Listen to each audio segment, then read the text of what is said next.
নমস্কার, জয়শ্রী গণেশ। আশা রাখি ভালো আছেন আপনারা। আলোচনা করব আজকে কি রাশি নিয়ে জানেন? সিংহ রাশি, লিও।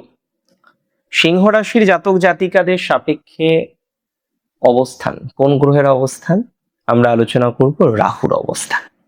রাহু বর্তমানে সিংহের সপ্তমে, অকুপাইড ইন 7th, এবং আমি মনে করি সপ্তম ভাব তো ব্যবসার জায়গা, জায়া ভাবকে রিপ্রেজেন্ট করে, ম্যারেজকে রিপ্রেজেন্ট করে। সপ্তম ভাবে রাহুর অবস্থান কয়েকটা বিষয় আপনাকে কিন্তু যন্ত্রণা দিচ্ছে, এটা বলবো না শুধু ভালো শুধু ভালো। আপনার ম্যারেজ লাইফে, আপনার বিজনেস ক্ষেত্রে যন্ত্রণা কিন্তু কম হোক বেশি হোক আপনি পাচ্ছেন, একাধিকবার পাচ্ছেন। দেখুন, আমি বলে দিই, সপ্তমে রাহুর অবস্থান সব থেকে ইম্পর্টেন্ট, আপনাকে ব্যাপক বড় সুযোগ, আন্তর্জাতিক সুযোগ দিতে চলেছে। পাবলিক ইমেজ বৃদ্ধি ও জনসমক্ষে নিজের প্রভাব বিস্তার করার সক্ষমতা আপনি অর্জন করতে চলেছেন। তবে দাম্পত্য জীবনে ইগোর লড়াই প্লিজ করবেন না। ইগোর লড়াই করতে গিয়ে বিপদ হতে পারে, প্লিজ করবেন না। আমি আপনাকে অ্যাডভাইস দিচ্ছি এবং অনুরোধ করছি, ইগোর লড়াই করবেন না। ইগো, ক্লাস, সেগুলো ভুলে যান। জাস্ট নর্মাল লাইফ ডিল করুন, ইগোটাকে প্রাধান্য দেবেন না। এবং জয়েন্ট ভেঞ্চারে যুক্ত হওয়ার সম্ভাবনা এই সময় প্রবল থাকবে, বাট আমি বাধা দিচ্ছি, আমি বারণ করছি যে জয়েন্ট ভেঞ্চার করার সময়, এই সময় একটু বুঝে শুনে না চললে কিন্তু মোটেই চলবে না। দেখুন, রাহু মানেই নেগেটিভ আর অন্য প্ল্যানেট মানেই ভালো, এটা খুব সঠিক কনসেপ্ট নয়।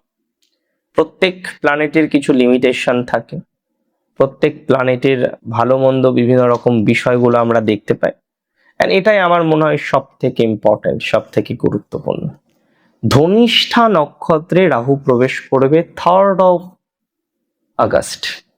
4 মাস থাকবে, আগস্ট, সেপ্টেম্বর, অক্টোবর, নভেম্বর, ডিসেম্বরের 5 তারিখ। 4 মাসের সামান্য বেশি দিন।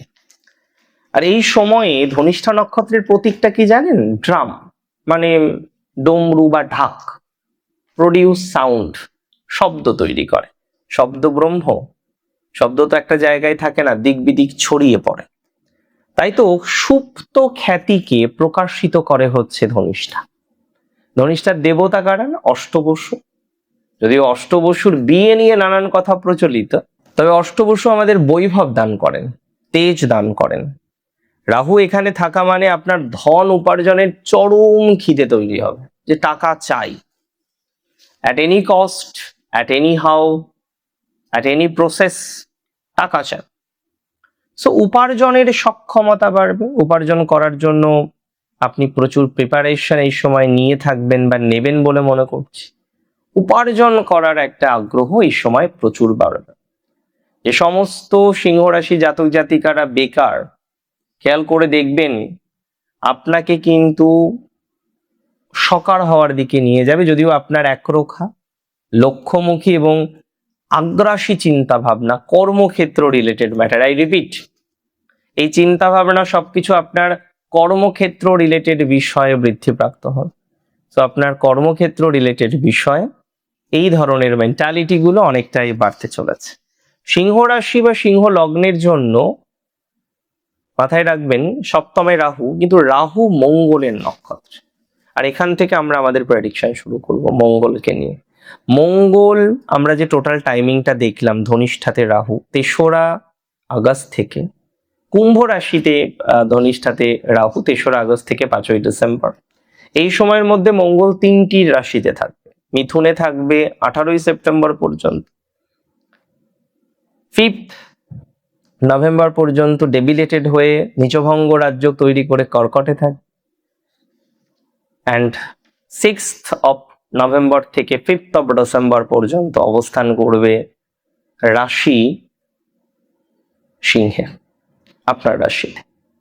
ফলাফলটা কিন্তু চমকপ্রদ। প্রথম দিকে আমি বলে দিই, 3রা আগস্ট থেকে 18ই সেপ্টেম্বর মঙ্গল আপনার এবং রাহু কর্তৃক মঙ্গল যা যা সিগনিফাই করছে, অবশ্যই আপনার চতুর্থ, আপনার সপ্তম, আপনার নবম এবং আপনার একাদশ, এই মেলবন্ধনে ব্যবসায় ব্যাপক লাভের সম্ভাবনা, বিশাল অর্থ লাভের যোগ রয়েছে। নতুন পার্টনার পাওয়ার মতো সুযোগ তৈরি হবে আপনার। নতুন পার্টনার পেতে চলেছেন আপনি। চতুর্থ নবমের কানেকশন থেকে শুভ কাজে বা জায়গা জমি ক্রয়ে ভাগ্যের সহযোগিতা মিলবে। আমি বলে দিই, এই সময়ে বড় ভাই বোনের আর্থিক সহায়তা পেতে পারে, তবে পিতার স্বাস্থ্যের দিকে খেয়াল রাখুন। যদিও পিতার মাধ্যমে কিছু লাভ হওয়ার প্রবণতা দেখা যায়।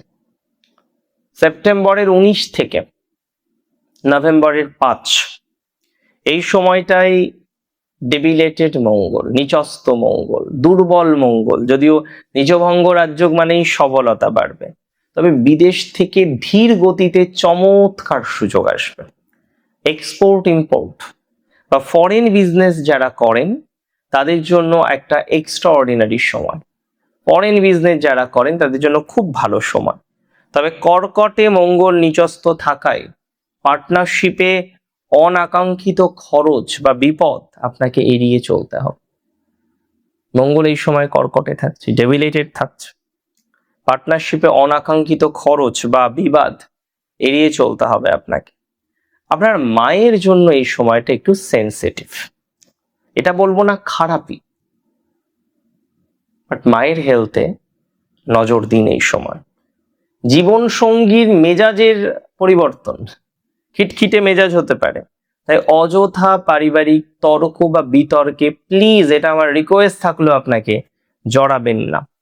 6 নভেম্বর থেকে 5 ডিসেম্বর মঙ্গল অবস্থান করবে সিংহ রাশিতে প্রথম ভাবে। সপ্তম লগ্ন চতুর্থ নবমের কানেকশন। যোগকারক মঙ্গল সরাসরি আপনার লগ্নে প্রবেশ করার সময় আপনার ব্যক্তিত্বে রাজার মতো তেজ দেখা যাবে। কেরিয়ার ও ব্যবসায়িক পদমর্যাদা বৃদ্ধিপ্রাপ্ত হবে। সিদ্ধান্ত নেওয়ার ক্ষমতাটা অনেকটা ডেভেলপ করতে চলেছে। তবে আপনার ছোট ভাই বোনদের প্রতি আপনার দায়িত্ব, আপনার কর্তব্য, আপনার রেসপন্সিবিলিটি বাড়বে। এই সময় আপনার অতিরিক্ত আত্মবিশ্বাসের কারণে দাম্পত্য কিছুটা খিটমিট হতে পারে। জীবন সঙ্গীকে পর্যাপ্ত সময় দেওয়ার চেষ্টা করুন। প্র্যাকটিক্যাল কয়েকটা কথা আপনাদের বলি। এই সময় আপনার সঙ্গীর সাথে কথা বলার সময় অতিরিক্ত জেদ করবেন না। অতিরিক্ত ডোমিনেট করা বা আধিপত্য বিস্তার করার টেন্ডেন্সি সাময়িকভাবে রদ করুন। ব্যবসায় যে কোনো নতুন কাগজে সিগনেচার করার সময় আইনি পরামর্শ নিতে হবে আপনাকে। অহংকার বর্জন করতে হবে। আপনি সব বোঝেন, এই মনোভাব কর্মক্ষেত্রে ক্ষতি ডেকে আনতে পারে। তাই আপনাকে অহংকার বর্জন করার মাধ্যমে পথ চলতে হবে। দেখুন, আমি আপনাকে বলবো, প্রতিদিন সকালে বিঘ্নহর্তা গণেশকে লাল চন্দন এবং দূর্বা দিয়ে ওম গং গণপতয়ে নমঃ অর্পণ করুন, পুজো করুন রেগুলার বেসিসে। সূর্য অর্ঘ্য দিতে ভুলবেন না। যে সিংহ রাশি সূর্য অর্ঘ্য দেয় না, চেষ্টা করবেন দেওয়ার। এবং আদিত্য হৃদয় স্তোত্রম পাঠ করলে খুব ভালো ফল পাবেন।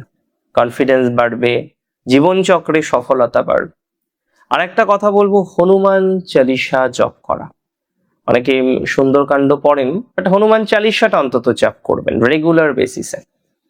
দেখুন, আজকের এই অনুষ্ঠানে আমি একটা জিনিস বুঝলাম, সিংহ রাশিকে নিয়েই বলছি, পরিস্থিতি খারাপ না সিংহের। মেনি থিংস টু ডু, অনেক কিছু করার আছে। মেনি স্টেটস উইল চেঞ্জ, অনেক অবস্থান পরিবর্তনের জায়গা রয়েছে, অনেক সিচুয়েশন পরিবর্তনের জায়গা রয়েছে। অহংকারকে দূরে সরিয়ে সঠিক সিদ্ধান্তের মাধ্যমে ভাগ্যের পূর্ণ সৎ ব্যবহার আপনাকে কিন্তু করতে হবে।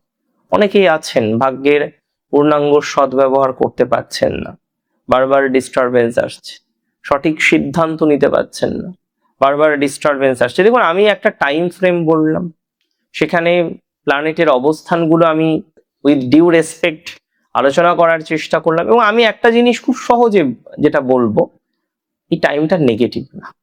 You can do many things, অনেক কিছু করতে পারেন।